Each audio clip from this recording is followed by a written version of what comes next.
میرے پیارے بھائیوں اور بہنوں، اللہ کے لیے کچھ بھی ناممکن نہیں ہے۔ ہم یقین رکھتے ہیں کہ اللہ ہر چیز بغیر کسی شے کے تخلیق کر سکتا ہے۔ جب اللہ نے انسان کو مٹی سے پیدا کیا تو اسے اس مٹی کی بھی ضرورت نہیں تھی۔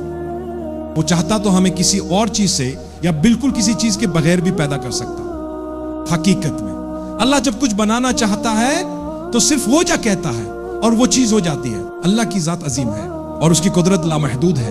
ہر چیز اور ہر ایک کا مالک اللہ ہی ہے اور ہر چیز اسی کی طرف لوٹنے والی، وہی تمہارا اور میرا رب ہے۔ لوگ کہتے ہیں کہ ہم خالق پر یقین نہیں رکھتے، ہم یہ نہیں مانتے کہ کوئی معبود ہے، کوئی اعلیٰ معبود۔ ہم یہاں محض اتفاقاً موجود ہیں۔ ایک سادہ دلیل جو اس بات کو غلط ثابت کرتی ہے یہ ہے کہ جب سے ہماری نسل یعنی حضرت آدم سے لے کر آج تک اور قیامت تک ہر انسان میں کئی ایسی چیزیں ہیں جو صرف اسی کی ہیں اور کسی اور کی نہیں۔ نہ تو وہ ماضی میں کبھی کسی اور میں تھیں، نہ حال میں ہیں اور نہ ہی مستقبل میں ہوں گی۔ مثال کے طور پر آپ کی انگلیوں کے نشان، آپ کی ہر انگلی کا نشان بالکل منفرد ہے۔ آپ کی ہر انگلی کا نشان صرف آپ کا ہے، نہ تو شروع سے کسی کے پاس آپ جیسا فنگر پرنٹ تھا، نہ مستقبل میں کسی کے پاس ہوگا۔ ایک اور مثال آپ کی آنکھ کے آئرس کا نشان ہے جو پوری طرح سے آپ کا ہے۔ اس سے آپ کی پہچان بغیر کسی غلطی کے کی جا سکتی ہے، کبھی کوئی بھول چوک نہیں ہوتی۔ اگر ہم یہاں محض اتفاق سے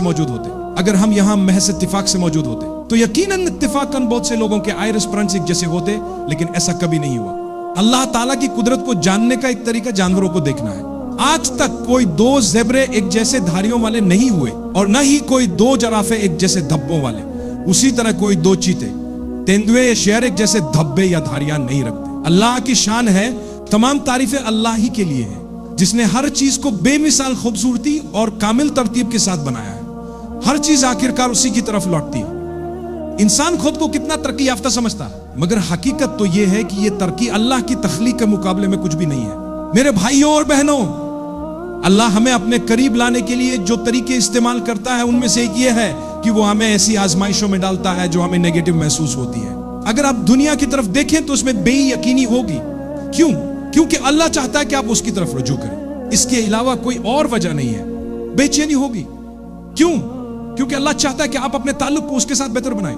جب آپ کو اپنے کاروبار میں پریشانی ہوتی ہے، بے چینی ہوتی ہے یا بڑا نقصان ہوتا ہے یا کچھ پوری طرح سے تباہ ہو جاتا ہے، تو ایک مومن کے لیے اس کا صرف ایک ہی مقصد ہوتا ہے کہ اللہ چاہتا ہے کہ آپ اس کے قریب آئیں، اور اگر آپ ان میں سے کسی بھی چیز یا کسی بھی نیگیٹو صورتحال کی وجہ سے اللہ کے قریب آ گئے تو وہ یہ اللہ کی نعمت تھی، یہ اللہ کی رحمت تھی، یہ اللہ کا انعام تھا۔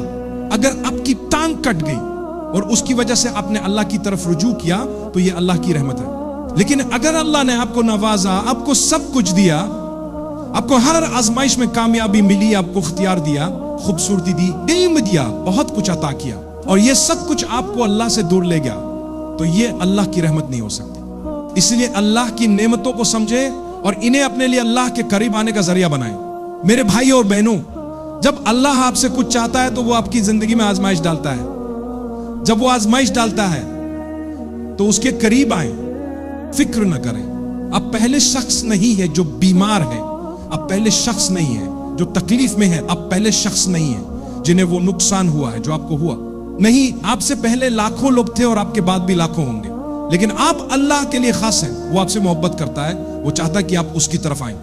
ایک مومن جس کے دل میں تھوڑا سا بھی ایمان ہو، وہ فطری طور پر یہ سمجھ جائے گا کہ مجھے اللہ کی طرف رخ کرنا چاہیے، میں اللہ کے لیے اپنے ہاتھ اٹھاؤں، میں توبہ کروں، اپنی زندگی بدلوں، کچھ بہتر کرنے کی کوشش کروں۔ یہ سب اللہ کی پکار ہے جو مجھے ان مشکلوں کے ذریعے بلا رہا ہے، اور میں آپ سے وعدہ کرتا ہوں ایک کے بعد ایک دروازے کھلنا شروع ہو جاتے ہیں۔ بس دعا کو کبھی چھوڑے نہیں۔ اللہ کے لیے کچھ بھی ناممکن نہیں ہے۔ دیکھیے اللہ قرآن میں کیا فرماتے ہیں کہ وہی ہے جو مصیبت میں مبتلا شخص کی دعا کو قبول کرتا ہے۔ اللہ کے سوا کون ہے جو پریشانی میں گھرے ہوئے انسان کی فریاد کو سنتا ہے؟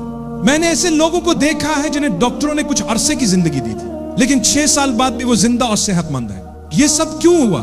کیونکہ اللہ کے سوا کوئی مدد نہیں کر سکتا۔ جب ہم بالکل بے بس ہو کر اللہ سے دعا کرتے ہیں، کہتے ہیں کہ اے اللہ، تیرے سوا کوئی نہیں جو میری مدد کر سکے، نہ میں خود کچھ کر سکتا ہوں اور نہ دنیا کی کوئی طاقت، تو اللہ فرماتا ہے کہ میں سنتا ہوں اور فوراً جواب دیتا ہوں۔ اللہ فرماتے ہیں کیا اللہ کے سوا کوئی اور معبود ہے؟ نہیں، صرف اللہ ہی ہے۔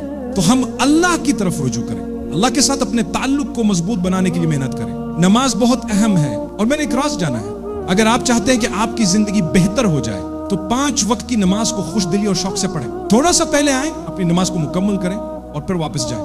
یہی نماز آپ کی مدد کرے گی کہ آپ حرام سے دور رہیں گے. یہ آپ کی نیکیوں میں اضافہ کرے گی اور آپ کے خاندان میں اور برکت میں اضافہ کرے گی.